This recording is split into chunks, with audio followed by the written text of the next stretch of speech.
Hello, guys. Welcome to PaJabhuna, our podcast, where we chill with our friends, with our loved ones, and we discuss real issues that is happening. This weekend we celebrated birthday Kumana. The man himself, Ezai, yes. Ezai just turned 40. Yeah, give it up for Ezai. Yeah, they say life begins at 40. Ndine question. Yes. How does it feel like being 40? Because someone's got a narrative yokuthi life begins at 40. Yes, So yes. how has it been so far? So the same question that you are saying yesterday. Yes, my birthday was the very day of the birthday was on Friday. Oh, on Friday. Yes, Yeah, on yeah. family group they started sending happy birthday messages. And Yes, everything they were coming, but I just thought that I would not respond immediately. But yes. Then the following morning, I responded thanking my family for the birthday wishes. Then I asked that question. I just asked, how does it, guys tell me, like in that family, the family group where all my anababa everyone the Everyone bigger else. it's not family where Mandozvaro, but Everyone, my formal yes. family Yeah. Okay. I've wondered the same question. Guys, what should I do? Life begins at 40. What are your expectations? Yes. Well, how should I behave moving forward? So I asked the same question. Yeah. But then I kept quiet about it. Like you guys, my friends, I didn't tell them about it. Then my wife saw it. He did a surprise, whatever. Which Yeah. you guys were in. That's why you were here. It Yes. is, yeah, You we were Yes, part of yes. it. We're part of it. So when I came to that venue where we were celebrating my birthday, then sitting at that chair, at that high table chair, I reflected. Of course, I wanted just to pass through. But reflect about it.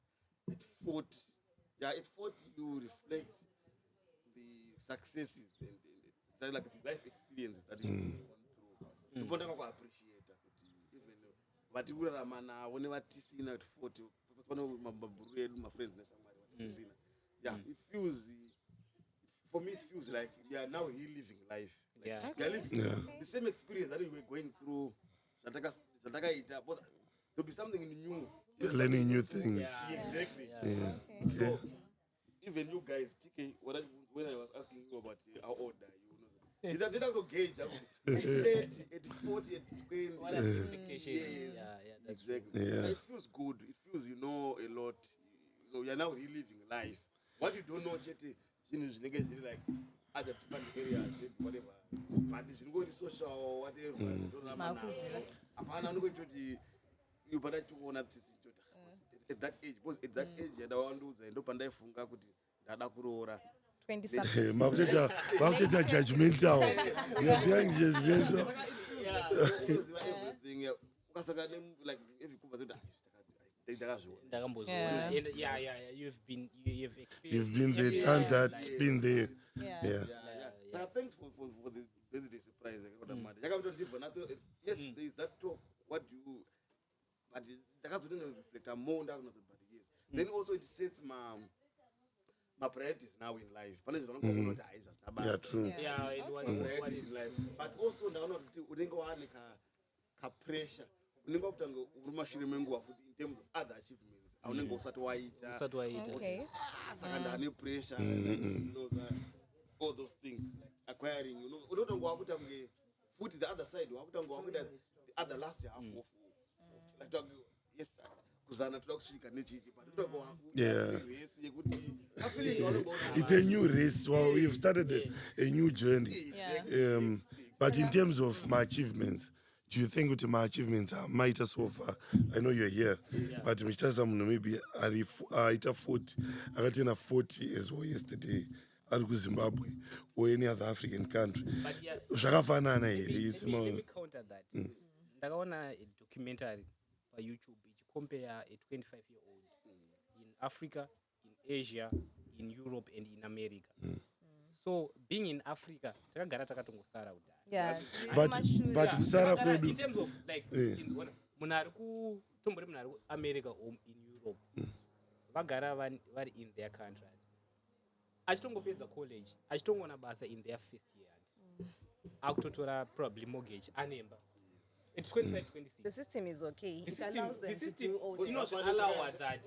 But in Africa, in Zimbabwe, a 25-year-old you'll be asking too much. pane song yawingi d ndaiti ndikasvika 25 ndaizviona ndanichi handiwazvona but akazoichinja ka then he started talking about kuti hanzi life kana ndakuti yakusvika mu40 handiti so at least today nhasi tineche tina mistedzaiva tina 40 saka taumboona kuti pa40 apapa zvachivhika here zvingachivhika here zviri kufamba here So good kunyika kwedu nechichi hauzonatofamba nelada ranongochida because in Zimbabwe we're working and we're struggling like because the way we're raised nemacommunities edu nemabereki vedu pane achievements dzimwe like tipotera kugara mutauni handiti my house my car nechichi at least zvimwe zvinozouya nechichitaka kambani zvinozouya but those but wona giftarism important question but which I need to, I think we need to really scrutinize. Giftarism Africa takasara. But now I feel kuti, is it because takasara kana kuti takapiwa sort of my standards and my European orbit other standards. If you are looking at the Zimbabwean setup and it funny things that you need to achieve as an African. So kuti munhu ari kunoku or munhu ari anywhere else in the world kwaari they might not see it as important.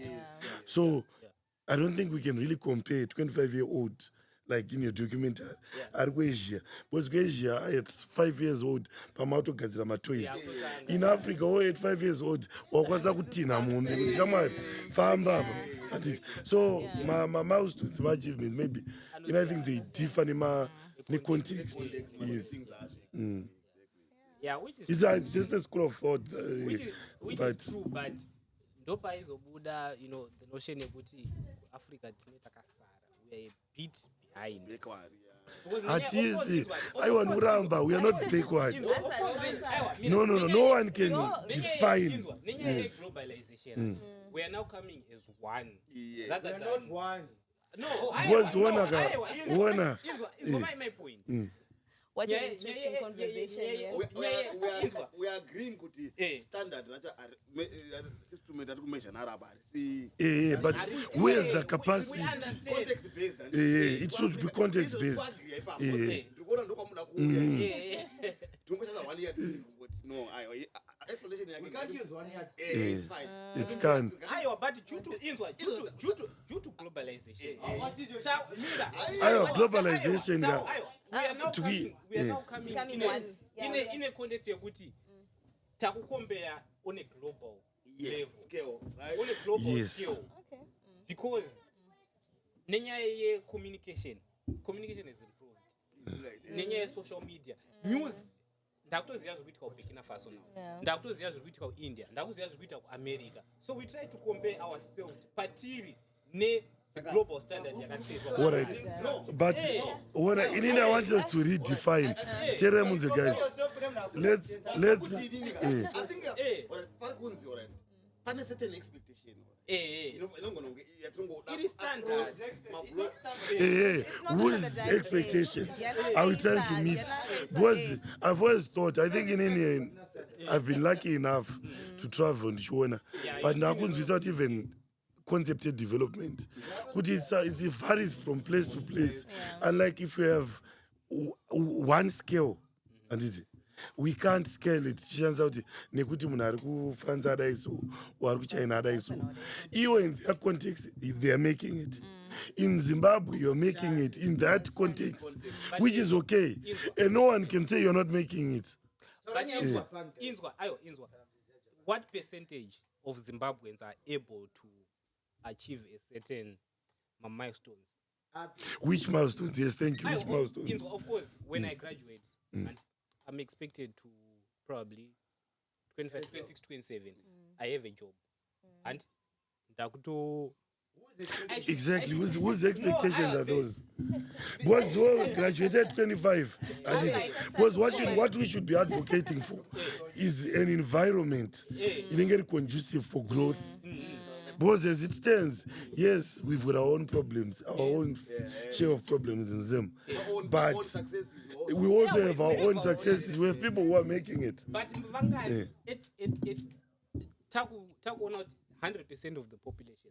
Vangani vari kumita that standard. Aiwa, Which is inyaya why we yekuti are izwa expecting- problem inini ndofunga kuti problem ka what we're trying to do is we've been given my standards that we are chasing, but in trying to chase those standards we might not be able to achieve because that's not our story. I say let's define our own story, let's have our own achievements and standards. Say if you're a Zimbabwean, what does it mean? Ukaita mshikashika wako ili drive wabo ukatenga koti lako watobo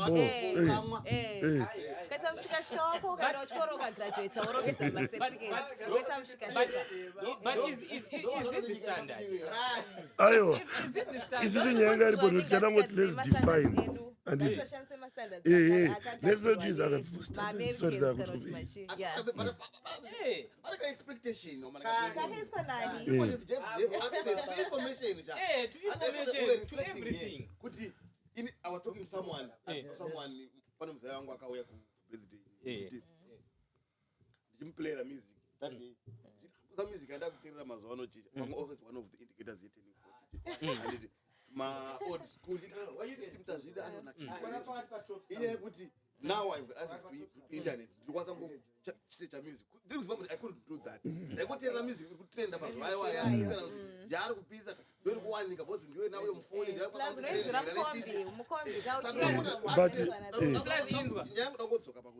But I have access to other things like information, Also to add, expectation. also to add on with that, do you know what in Africa having Wi-Fi per day is a luxury? Do you know that? no ku Zimbabwe but wona In Zimbabwe, it's a luxury. Do you know that? Yes.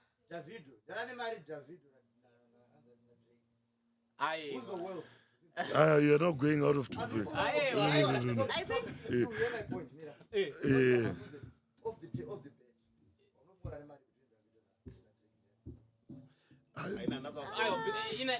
In I follow because of history and family at Davido is more wealthy. then Drake. Yeah. Very rich. Besides that, though, dig deeper. What does David Family power. who stays on questions? Do you know Mdara Drake? Yeah, I think also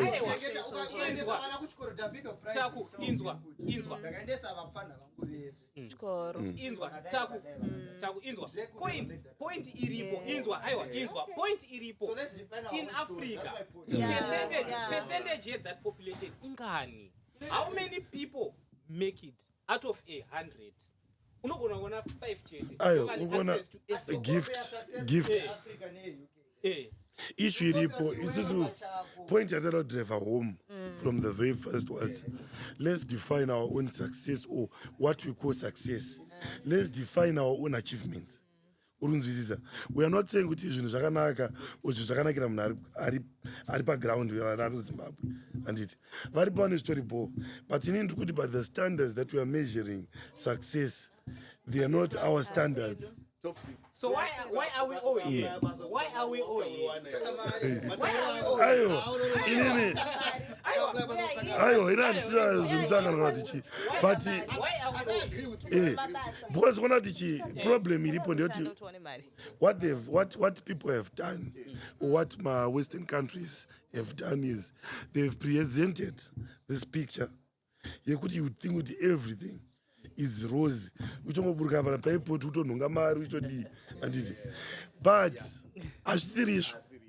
There are a lot of things that you see even kuti network inonetsa unoku inotonetsa kuti vapena toripo handiti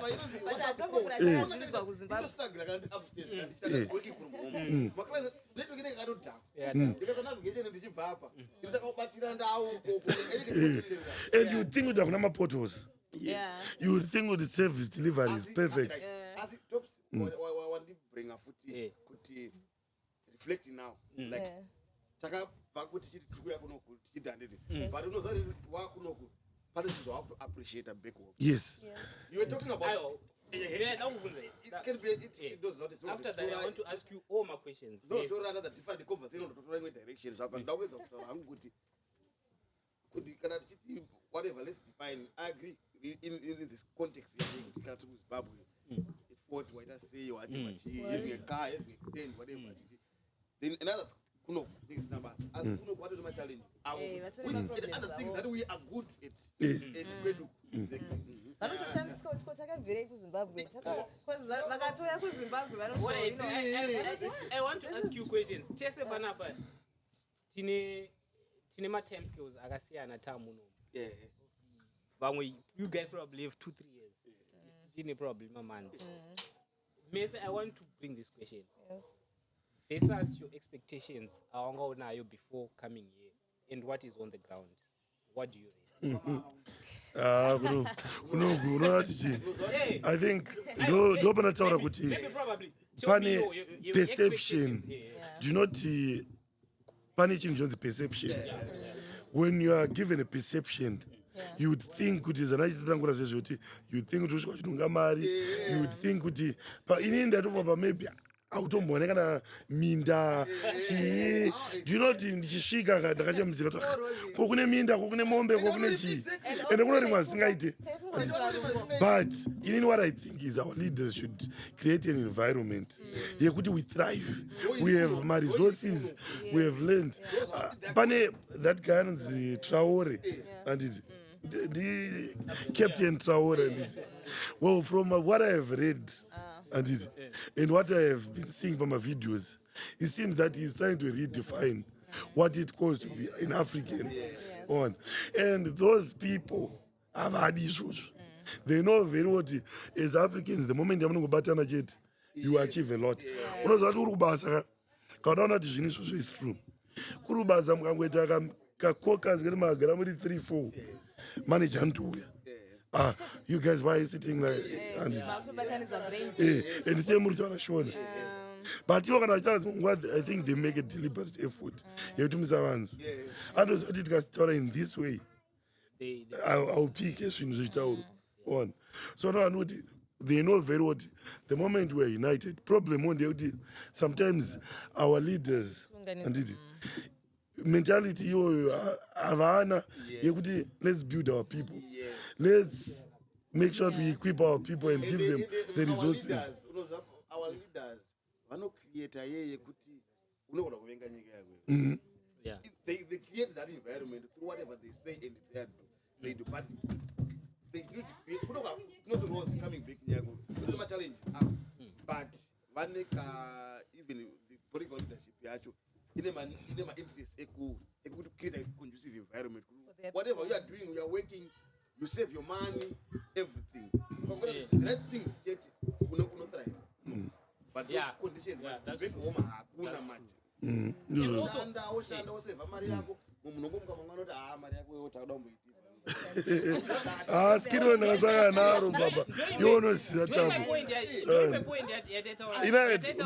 Even quality of life. Even quality of life. Do you know kuti mira ayewa. I always value quality of life. The main reason why I came here was I wanted a better quality of life. In terms of health, in terms of everything. Do you know what? Museum let's go for a holiday. Do you know tikaita accident kumasvingo? We're going to die. Exactly. Are you saying people are not dying here? No. Are you saying people are not dying here? The response is faster. Yes. Yeah. What about that? Hey, many case examples evanu vakafa due to lack. Kuwa mahelicopter akauya vanhu makapiwa mahelicopter. Geri mapanzira akakawani. Mahelicopter amusikumaziya nawo bana. Geri wandakafa nenyaya yekushaya. The basic things. Aya but unoziva kuti chii ndonyaya dzemanarratives dzatachitaura handiti sometimes mukazotsvakisisa zvinhu izvi handiti isusu I think nezo with that discussion at times isusu takangokura tisina pfungwa dzeplanning ahead. So for you to think you need medical insurance, you need to have nyaradzo or doves, but as important aiwa isi yati yakawanda iyati mariyo ka aiwa Let's be realistic, guys. vanhu vangarondodya ukapinda muchikeni ini mune makazara vanhu kaucha iyoyo ndiyati akufanira kungova nayo chete. Guys, not everyone can afford. Not Plus, everyone I can think, afford, I think, But what do you think would I think in chimwe chinhu chinoita kuti tive reluctant inyaya yeculture yedu, the Ubuntu culture and the Ubuntu perspective. Do you know kuti pese panoitika a funeral, family yese inochipa. Nditorewo magroups emafamily ekuti pakashayika munhu, guys. But $10, $10. aiwa which is not good, which is not good, which is not good. No aiwa Hey, we have Akangofila family chat. Hey. Guys, why are you saying it's not good? Hey. Bantu lakuti chairewo chaichichi njere dzakawandisa. Asi ndiri kuti hangu pana what I appreciate kuno. aita sei Unozopoza. Adi aida muna amana arimo. chitaura kuti waita sei alright so alright guys anditi inini ndofunga kuti kana iri family tizobatsirana as a person unofanira kuti unewo zvawakarongawo semunhu mucommunity yamajaimo yotemboshanda tese mumacommunities kune zvemabheria zvechi kana usitorina izvozvo unenge usatongorongekawo sababa kana samai handiti let's not justify kusarongeka kwemunhu and not in relation to Gary or someone who is that those guys vakakuvara nekuti I have respect for them, but I'm saying that there are things that you can plan that you know right now in the near future or in the future ndichazvinida chakati ndichafa ndicharwara ndichadii Banditi tops uri ipapo futi ndangodzokera hangu kuti system futi because pane environment inoita kuti zvemapolisi izvozvo zvemachi zvemamedical aid zvive conducive because system futi ndakuudza inini ndakakura mai vangu vaibhenga necamps handoti frida back vamwe vati kuti mapolisi kwetu kuti after 65 years but economy yangodhakwa vakatozvivharisa ndakatojoina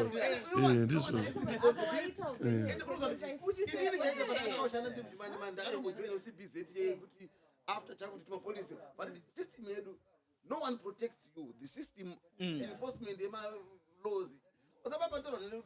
Create conducive environment for business. It means a lot of things. It touches you across medical aid, pension yako, and it is kupinda nyadzi dzakawandisa nyadzi ine dziri when you talk about NASA unataka kunzi yo mari yako wakacontribute zvibatsirwa unopuwa $50 about it.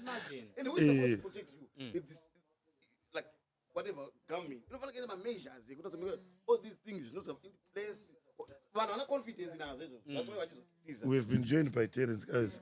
Anonoka ubasa what you think ende varadza kuti zvatone masaidi guys. What's your take? And then I think just to respond to issue NASA, I think it's quite interesting because what happens is my contributions at Nopa, they invested that money in my properties and all that. And the property it appreciates value. And so confirm iriko. Exactly. And you produce income. Yes. You generate income almost every month. But now for you to be told with Mariago can lose a value when the property is still there and it has been it has maintained and appreciated its value, then it becomes an issue of the system. I'm gonna teach you guys. I want to balance issue. And yes, I know it's an emotional conversation. But I want us to have a balance. You find it, yes, I agree with you guys. But let's define ourselves. Let's set our own standards. But you find with age and change accountability is important. But you know, in Zimbabwe, most people are not accountable to anyone. And even Saka, you can't question. Do you not ukashika pano gara pepe pa kidya pepe panema pano gadzira matai. Pane makomba, anditi. But you have no one to ask. And you have an MP, you have a councillor, you have council, you have government. Anditi. Munhu wese ari kupfuura paipa achenda kuairport. Anditi. Pane paita zvichinzi, instead of us fixing the problem, ane mari angonotenga a 4x4 kuti apfuure pamakomba ipapo. Anditi. So what we need to do is we need to redefine what we it starts with you. Oh, you are contributing to tax. I'm doing my best. This is the responsibility of the country. He's paying my taxes. Whether he taxes, Imi mamanya, anditi. Panaita kuti starts with you, anditi. Chatara one, each and every accountability. You have to be accountable, and you have to hold people accountable. Asi chinoitika ndechekuti culture yekutya and kukura kwatakaita anditi. The same institutions. Ndo zvakataura there are pepa. certain musicians, we are not going to name them. They address these things in their music. But now, politically, I'm a public enemy. Ndikaenda out if I speak against you, I'm now a public enemy. But kunyarara, it means you're in agreement. You see, it means you are supporting. You are. Ayo, tozo kaba ishinzwa. All right. Accountability jobs. Just to talk about my local authority. I tell my emails and no update. What is happening in morning? It will consider this to people my email. Don't you know my podcast? I don't get information. Yeah, the devolutions even to later UK. Yes. But you see level of commitment. I don't know. No. Kuno, my local authorities. You can be like you see Bakanzu. You see level of commitment in their language. They speak. Provide my services. My updates. I want to monthly or quarterly. You see that kind of communication from the responsible guys. Do we have a responsible guys? I don't know anything about that. all right. Ndambotaura issue ye conducive environment. Inini I feel good. Sometimes it is to create a conducive environment for people not to be accountable because we are not questioning them. Because guys, what are the consequences? those are not in If I stand up, what are the consequences? I'm not saying go and be violent. And if you guys have been ex and Peacefully. What was the reaction? but chokwadi chiri chasvika reaction iyoyo Unaona ministers would have pane deputy wakataona I don't know follow but what I saw anenge akatoataka kuti zvitori zvitori but chinoitika ndechekuti asi chokwadi chaita sei chasvika ukanyarara chokwadi hachisvike Inzwa, paunonzwa comment. history UK, USA, whatever. Any country. vamwe vanhu vaitourayana vachitofa vachifira chokwadi courage But in this, chinoleka fear yamakaiswa iyoyo ndiyono create a conducive environment ndosaka uchitiwo mp wako akauya nomuti chef mp haasi chef anditi he is working for you so he should be held accountable on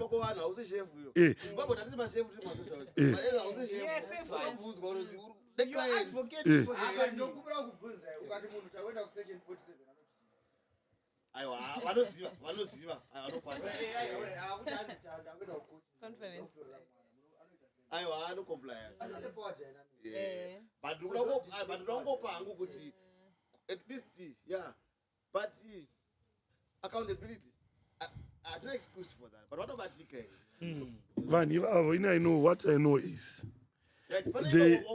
ona munhu anobvunza question abva akanganwa right beachitanga ndaanza zvawapindura zvawabvunza anditi wati vanhu havanobatika here do you know kuti kunoitwa constituent meetings I don't know if the correct term but chinoitika ndechekuti I've always said this if you want to hide something from vanhu anditi you write it down zvine izvozvo it's advertised manewspaper, it's advertised tikudai handiti, but no one will go there. Vanhu vanoenda, it's just a few clicks inongoenda handiti. Well, we are now. Mameeting atakaudzana tiri kwatete chimwa tiri hazvinoshanda here zvinenge tongodza naizvo. That's why you find mumunhu ka pane one term inoga ishandiswa nevanhu in general yekuti chio ndikavhota it doesn't make a difference, chio ndikavhota it doesn't make a difference. It does make a difference, but what people have done is they know very well kuti iwo ukasiva kuti zvauritaura ozvadaita it will make a difference. Vanoita kuti iwo ushaya confidence yezvauda kuita, ndozvinoita even mapuli handiti. We are being bullied. Unonzi ayo vhota kwaina kana basa tinongoriga dai zvisina basa handiti, dai vasinga campaign, but nekuti zvine basa handiti iwo the campaign kuti chiro mukavhota zvina basa tinongotora tinongodii. ndovadafunga zvaita kastatement kabhobho akuvhiringidzai kuma-elections vada kuita zvinhu zvavaoneka kuti constitutionally elected something government. So it means kuti power tetinaro, but issue iripo ndekuti people think power will be like you are given the power, but kuti uishandise handiti unocreate vanocreate kafeka ke handiti. Munhu wese as long as they are held accountable, chero akatuka, chero akaisa mapurisa, chero akaisa masoja, chero akadii handiti, but they will still come back and explain. But you know, power can be manipulated. I see this differently. Power can be manipulated.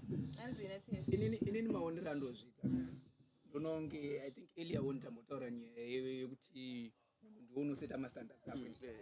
Saka it's now when you reflect on what you want, wotarisa ma-consequences of whatever voice rauruda kutaura.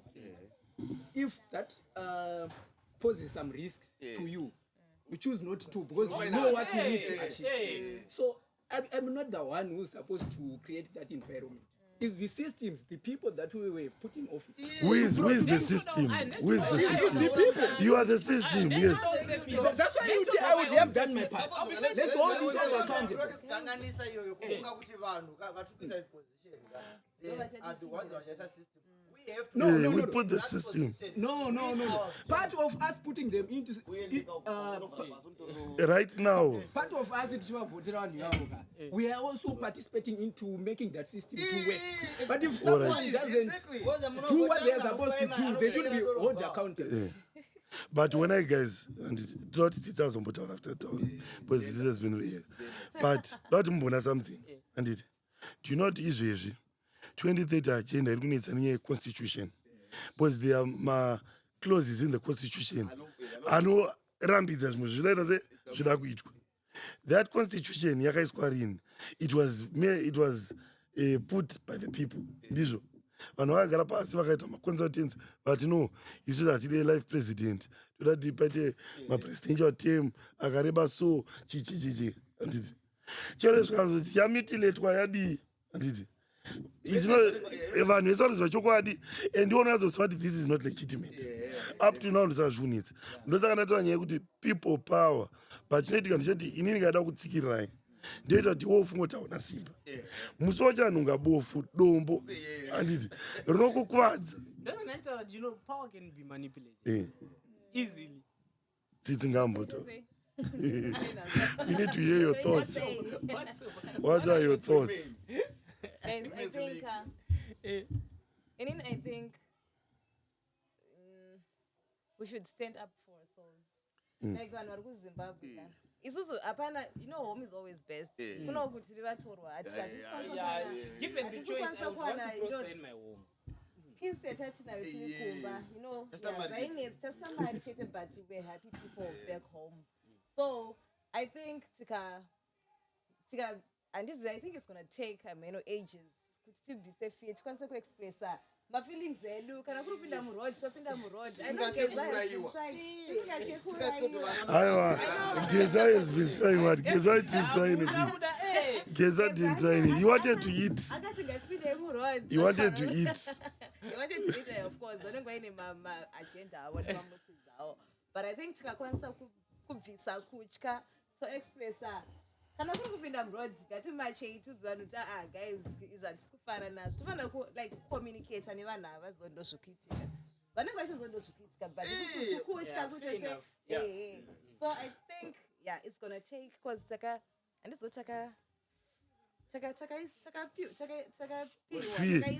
into that and then we are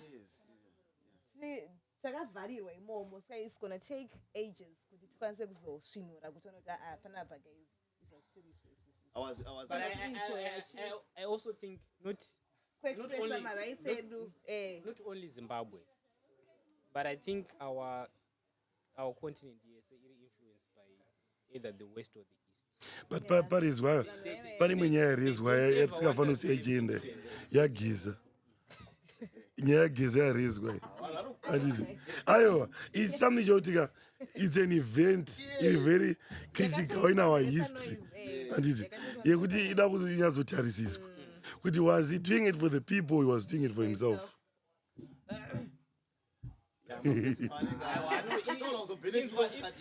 Because kwanati ndoiramba iri problem yedu ndekuti we base our hope hauzivi whether munhu is being selfish or munhu ane people at heart. where is he? because wonaka iyoyo anditi because kwana problem yedu pane document reverenga kuti our problem isusu as Zimbabweans is we want to pin our hopes on one person, on individual. Ndosaka tichitiswa. Anditi. Ini right now ndikatokonomira ndikakusati no, ndinoda kumirira vanhu votati ndiwo atakufamba naye. Anditi. But you know that sometimes political revolution, it doesn't necessarily need to have someone ari pamberi. Munhu it takes vanhu vese kuti we've had enough.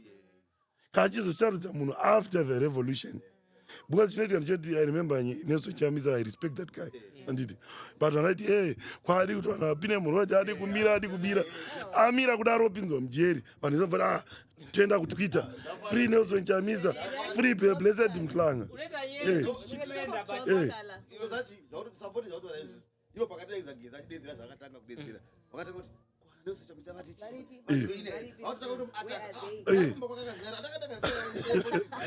but akavagadzira size ake size baby because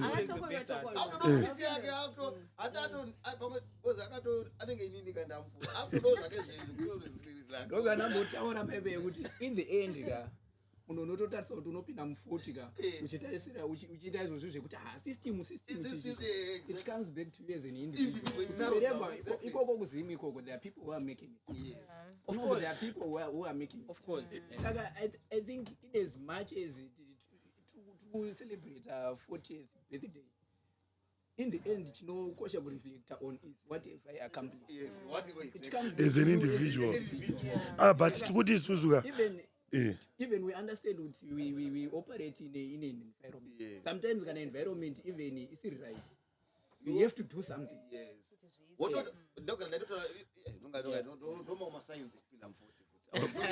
Awatoki nemfana wangu young brother wangu anonitera ari kuzimbabwe. Not Leonard. Pane ari kuzimbabwe. But Leo mfana wangu okwabamni ngamra. Rawo blood wangu anotera indi number 6. Nditomufundira hangu because akangoita maperiod asina phone saka sikataura naye ndichitomutsvaga kuti what say nditongomuhighlightira nditata kuti life you need to put my ticks wherever you are doing because ndoda kuziva kuti at least ndaachieve apo ndatotika apo ndaita apo kana kari zvekuzimbabwe izvozvo zvekuafrica kana kari kamota kacho ndaita here kana kari even family chaiyo vana vangu vari kudya vachi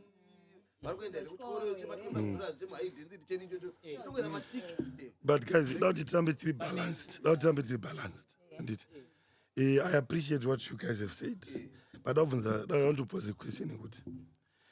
Do you not think the issue of individualism those source of our problems?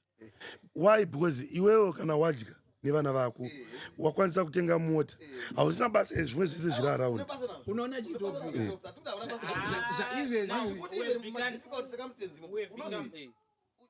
also goes down wegawo kuti individual as a person but ino thing ndozvada kuramba inini ndozvandikuramba kuti isusu the moment ka yaunozvitarisa as an individual uregedza kutarisa environment utaridza musi wano ndosaka uchiona vanhu vachiti munhu akangopiwa mota ubva nyarara haachataure chinhu bhozi yabo akudhiraivha pane mufundisi uyoyo pane mufundisi uyo anonzi ane kupuwa mota uyoyo pakatombota time anopiwa achatora here haatore here anditi ndobva atora as you can see even maprofesi ake haachanange akuita achinyenyeredza bhozi unonga chikarimota zonzi no capturing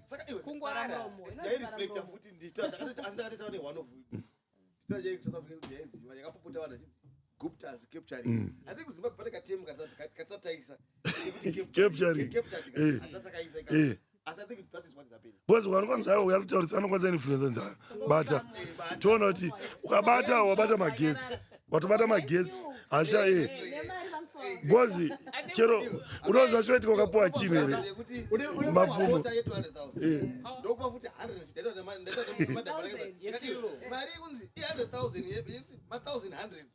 Don't take his foot to 50. 150,000. Okay. This is an issue of interest. Was like what you are mentioning with maybe motor worth maybe 200,000. You know, whole life muzimu. Uchishanda chibasa chedishi. You will never get that amount of money. And and unotoiona as an opportunity to make something out of it. But don't issue individualism. Individualism in the end. In as much as we want a revolution and what, in the end it's also about you achieving his own. Kana you was one of my teams are bo. Saka yokapuwa moto unotora. Baba indotora. Ada kunzwa ayo one by one. Yo apindura. Tsitsi ukapuwa moto unotora. Gift. Saka kuna kwatiri kuenda. Hatuna kwatiri kuenda. Ndokopuwa moto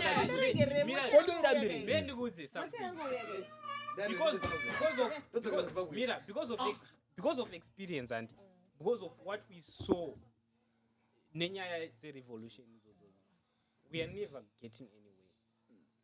How many since 1998 zvakatraiwa zvikatadzika, so how can I change it? I'll take it. All right, man, ndikutsanangurire ndikudzoka back tuishana itaura yandachabva pekutanga handiti meatakanaita zvandataura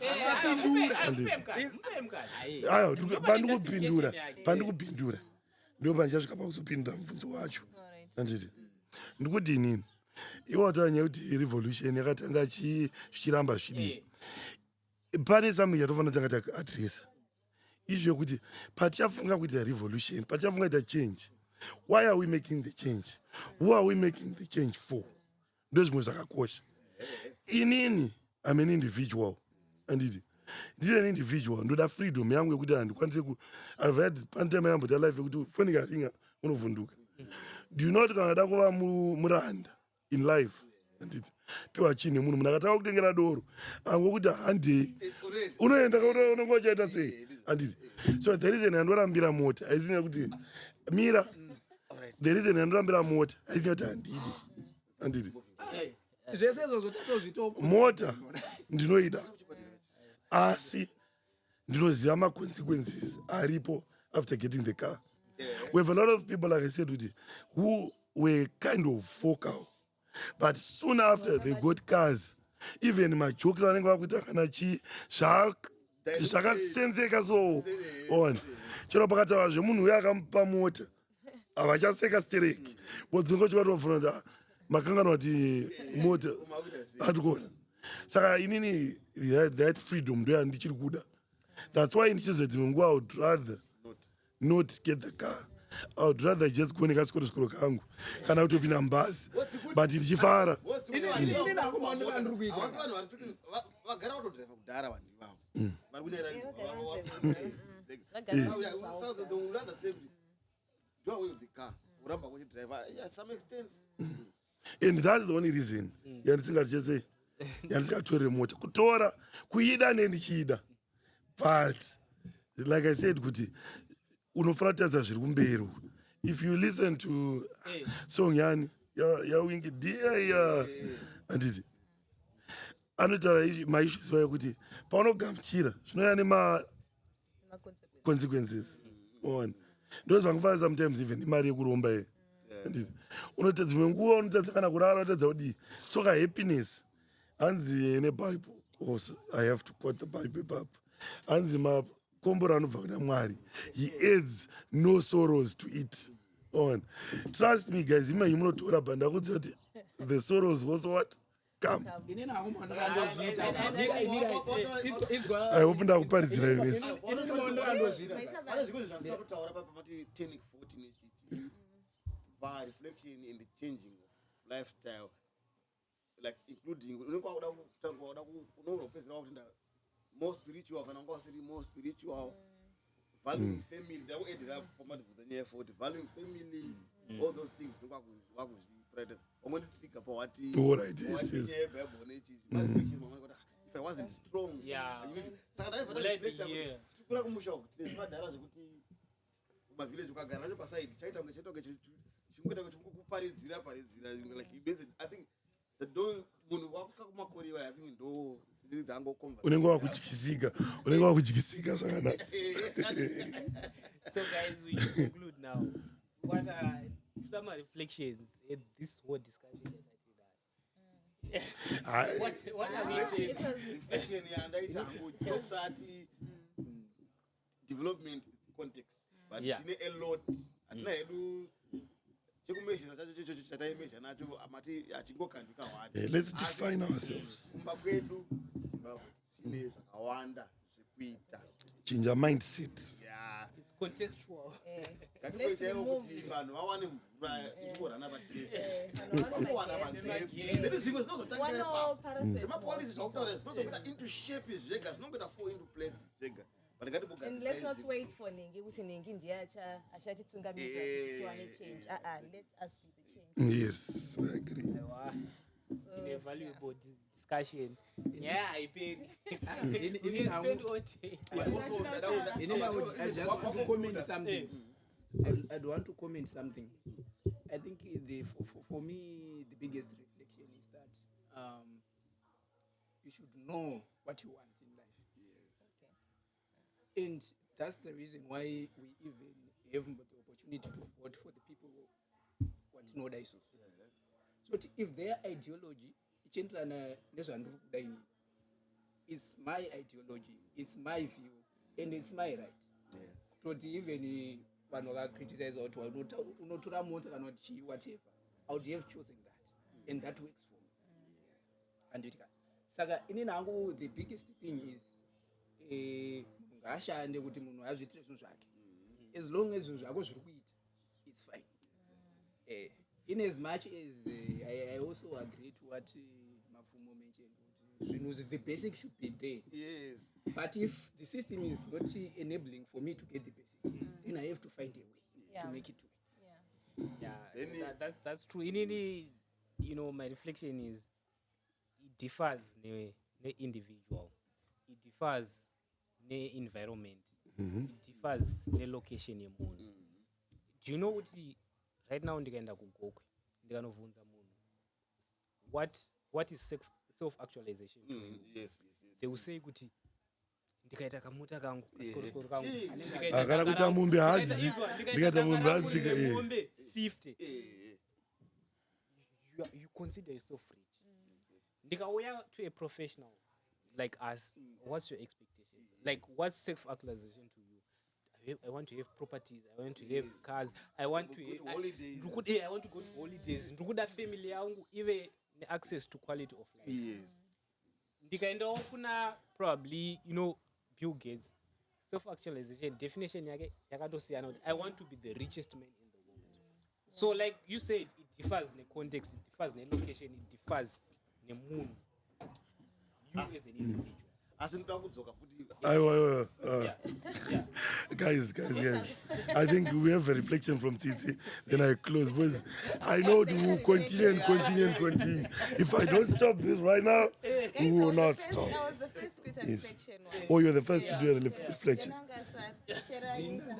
All right. I think it's you. Okay. Just conclude. Yeah. What's your reflection? and All then right. Guys, I think we had very fruitful discussion. Thank you so much, guys, for joining us. We look forward to seeing you again next week. same time.